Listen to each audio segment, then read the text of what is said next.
Change the metal property from aluminium to steel. ಎಲ್ಲಿ change ಮಾಡು ಮತ್ತೆ ಚೇಂಜ್ ಆಗುತ್ತೆ.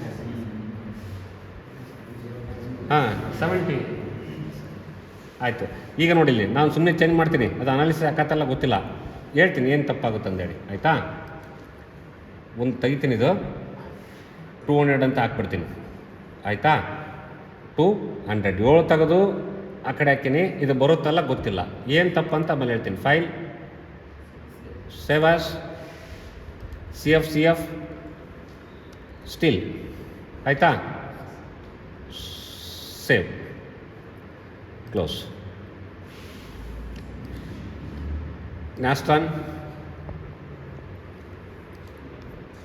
ಆಲ್ ಏನೈತಪ್ಪ ಸ್ಟೀಲ್ ಇದಲ್ವಾ, steel open. SCR equal to yes, old equal to no, news equal to no. Run. ಬಂತು ಸರಿ, ಬರಲಿಲ್ಲ ಅಂತಂದ್ರೆ ಏನು ಪ್ರಾಬ್ಲಮ್ ಅಂತಲೇ ಹೇಳ್ತೀನಿ.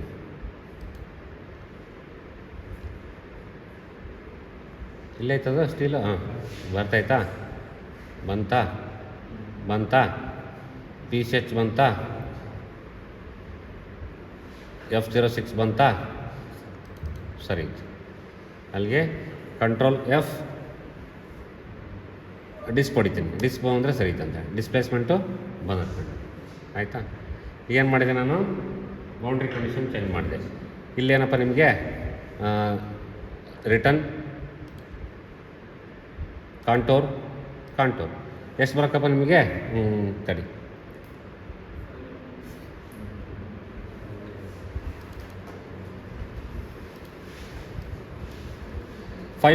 ಅಂದರೆ 5.72 ಇಂಟು ಇರೆಷ್ಟು ಬಂತ, ಅಷ್ಟು ಬಂತಾ, ಅದು ನೋಡೋಣ ಈಗ.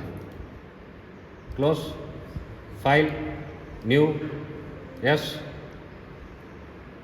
ಇಂಪಾರ್ಟ್, ಇಲ್ಲಿ FE ಮಾಡಲ್, ನಾಸ್ಟಾನ್, ಏನಪ್ಪ ತೊಗೊಂಡ್ರೆ ನಾನು steel all files,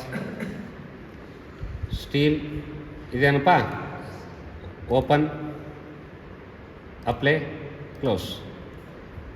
tools, analysis, solver, HMNAST, browse, steel, PCH ಅಲ್ವಾ, ಓಪನ್.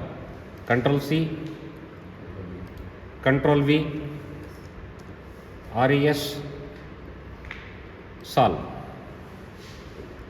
ಎಕ್ಸಿಟ್.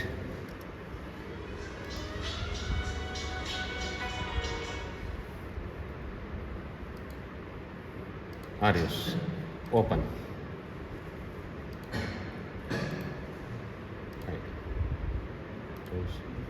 ಕಾಂಟೋರ್ 1.98, ಯಾಕಂದರೆ ಸ್ಟಿಫ್ನೆಸ್ ಜಾಸ್ತಿ ಆಯ್ತಲ್ಲ, ಅಲ್ಲಿ ಎಷ್ಟು 2.70 ಅಂದರೆ ಇದಷ್ಟು 2 ಇತ್ತು, ಇಲ್ಲಿ ಸ್ಟಿಫ್ನೆಸ್ ಜಾಸ್ತಿ ಇದ್ದಂಗೆ